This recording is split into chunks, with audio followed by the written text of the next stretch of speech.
এক রাতে নবী ইব্রাহিম আলাইসাল্লাম স্বপ্নে দেখলেন তিনি তার প্রিয় পুত্র ইসমাইল আলাইসাল্লামকে আল্লাহর রাস্তায় কুরবানি করছেন। এই স্বপ্ন তিনি কয়েক রাত দেখলেন। তখন বুঝলেন এটি আল্লাহর পক্ষ থেকে একটি নির্দেশ। তিনি পুত্র ইসমাইল আলাইসাল্লামকে বললেন, বাবা, আমি স্বপ্নে দেখেছি তোমাকে কুরবানি করছি, তুমি কি বলো?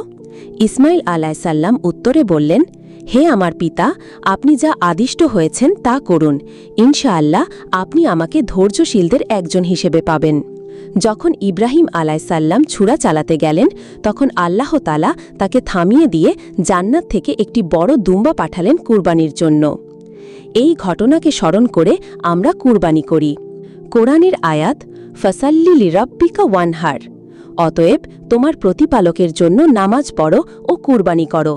সূরা কাউসার আয়াত 2। কুরবানির শিক্ষা ও উদ্দেশ্য: 1.